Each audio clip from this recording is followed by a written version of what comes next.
Greetings YouTube, Joe here with Culination Media, and welcome back to the very next episode of The Legend of Zelda, the Ocarina of Time. And we left off climbing up this wall on the side of Death Mountain, and we're climbing up to the summit to meet with the Great Fairy, who is up here somewhere hiding. And the first thing you want to do is make sure that you get rid of all these skull wall tullas, because they will charge at you. I don't know why I can't hit this one, because it's definitely hitting it in the body, and it's just not dying. What the hell? Okay, I'm going to chance this one and just go up here and just be like, hey, what's up? Don't freaking strike me. Yeah. Oh, look, it worked. It worked. And now we can kill him with our slingshot. I can't wait to get the next weapon. I don't know how many of you actually know what the next weapon is, but it is amazing. It's by far the best weapon that Child Link gets. Okay, so what do we have up here? We have Mr. Owl, and why did I do that? I always press the wrong buttons. I guess I'll talk to the owl first. You've done well to come all the way up here, Culination. This is the summit of the sacred Death Mountain. I already knew that. He always says the same thing, like, I don't know. He's Mr. State the Obvious, worse than me. It is said that the clouds surrounding this peak reflect the condition of Death Mountain. When they look normal, it is at peace. Climbing all the way up here just proves how smart you are. Now I want to see you make another smart move. The Great Fairy lives on this mountaintop, and she will give you a new skill. She is the leader of the fairies, you know. Oh, I actually didn't know that, but thanks for sharing. I will perch here and wait for you. When you're ready to go back down, I can help you. Now get going.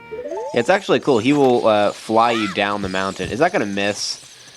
Okay, I was about to be really upset if it missed. Okay, so what's over here? This is actually leading into the crater of Death Mountain, basically the inside. And it is hot as hell in here, and you can't survive for very long without the red Goron's tunic. So we're just coming in here to get this Skulltula really fast. And as you can see, there's a time limit. If you don't get out of here in that time limit, you die. We just need the Skulltula, though, so we picked up the token. And, oh, he's all creepy-like. Ooh, weird. And now we can go visit the Great Fairy. And we're going to be getting a very, very useful skill here. The crest of the royal family is here, so we need to play, of course, Zelda's Lullaby, the song that we use probably the most in this game. And, I don't know, it's better than the Song of Time. Like, the Song of Time is what you have to use all the time in Majora's Mask. And I think, I don't know, Zelda's Lullaby is just a little bit easier to remember. If you ask me, because it's only 3 notes. Okay, yeah, this is the Great Fairy, and she's really creepy looking.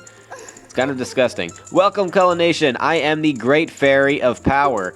I'm going to grant you a sword technique. Yay, sword techniques. Receive it now. She's commanding us to receive it. And she's going to spray her pixie dust stuff on us. And it also restores your health, so if you got, like, killed on the way up, you're all good to go now. And we've received nothing! You mastered the secret sword technique of the spin attack. Hold B to charge your weapon. Release B to unleash a wave of energy with your spin. Awesome. I use this all the time, so it actually does come in handy. If you want to release energy without charging your weapon, just rotate the control stick once and press B for a very effective, fast spin. When you charge power for a spin attack, magic power will be consumed. Pay attention to your green magic meter. For the first time, we get to experience what it's like to have magic on our side. Next time you're in their neighborhood, you should drop in on a friend of mine who lives by Hyrule Castle. Okay, well that's what we're going to be doing a little bit later on in this episode. She'll surely grant you some more power, all that stuff. She actually gives you access to probably the best magic spell of the entire game. And we're going to be going to do that in a little bit. And I just want to demonstrate the spin attack there. And that's how you do it quickly without having to charge up with the control stick. All that good stuff. I'm going to be using that all the time, so figured I might as well just test it out really fast. Are you going to talk to me or what? Jeez. Hoot! Well, it looks like you've grown up a little from the Great Fairy's power. Wink wink. But you still don't really look like the hero who will save Hyrule. At least not yet. Yeah, we're just like 10 years old. Come on. If you're going back down the mountain, I can lend you a wing. Come here and grab my talons and hold on tight. So all you have to do is, hey, grab his talons. Thank you. I thought I was going to miss it and he was going to fly all the way down without me. And the reason you want him to fly you down, even though it's not particularly fast, is because of where he leaves you in Kakariko Village, which will give you access to a heart piece that you couldn't normally get, that I talked about a little bit earlier, and it's where that cow was. So you're on top of a rooftop here, and I just want to make sure that I'm going the right way. I don't think it's over there. No, it's this way because it was facing the graveyard. Okay, so you want to kind of see if you can look over the edge a little bit, because that's where the cuckoos are, and there's that ledge that we need to fall on that was kind of out of reach the last time we were here. And you just need to creep off the edge like that, and there you go. Voila! Now you can go inside where the little crack is, and there's a heart piece waiting for you next to the cow.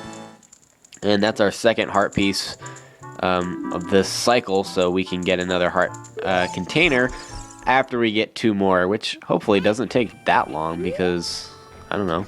I would like to have some more energy before we get to the hard parts of the game, because we're still working on the easy stuff for now.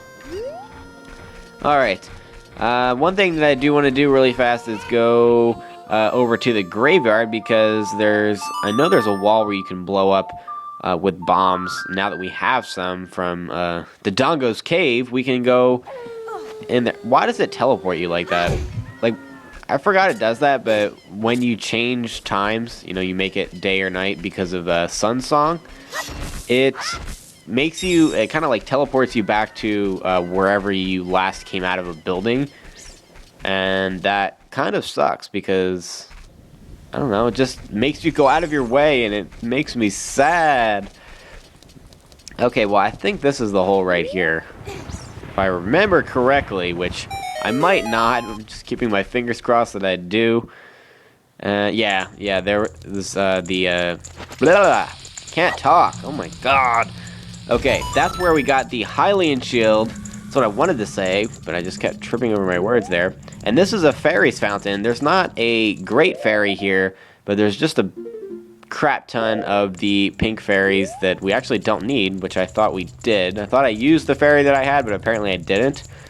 But this is a good place to stock up on them, and you can come back here and get some more fairies once you get more bottles. And if you want to keep like 2 or 3 fairies at a time, you know, to get double and triple chances against some of the harder parts of the game, you know, more power to you.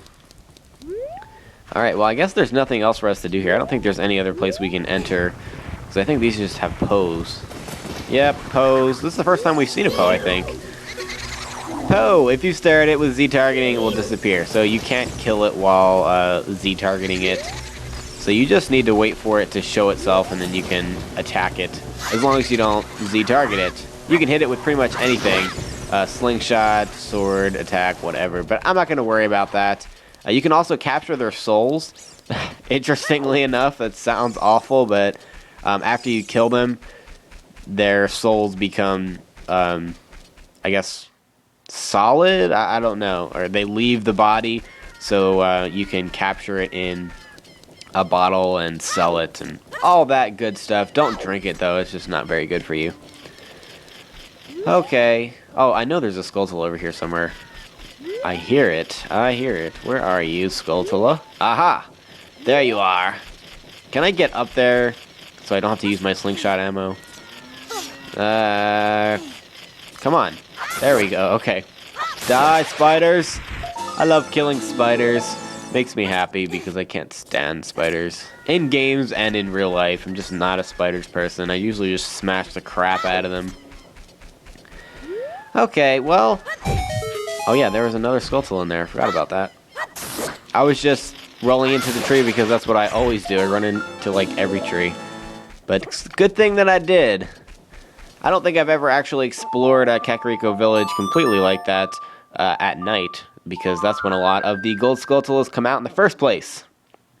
Some of them are out all the time, but there's others that are specifically only found at night, so you need to be aware of that when you're searching for them. And all that good stuff.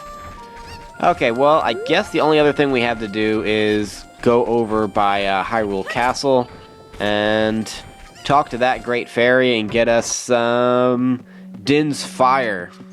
But before I do that, I just remembered, I have enough Skulltulas, so I broke the first curse. You talk to this guy right here, and he's going to give you the Adult's Wallet, which makes it so that you're no longer limited to 100 rupees or 99 rupees. Actually, you can carry 200 now, which will be useful for us for the rest of our lives. Okay, well, if you go to the right over here, after jumping off the building, of course, you'll notice that there's a little boulder over by the rock, and I'm not going to make that in time, am I? Oh, no, I am. Okay. Thought I did that a little bit too early, but that's okay. And once you crawl through the little crawl space there, we've reached the Great Fairies Fountain. And yet again, we have to play Zelda's Lullaby. I don't know why I wanted to make that with a U, Zelda's Lullaby, of course, because it's the royal family's song, what have you.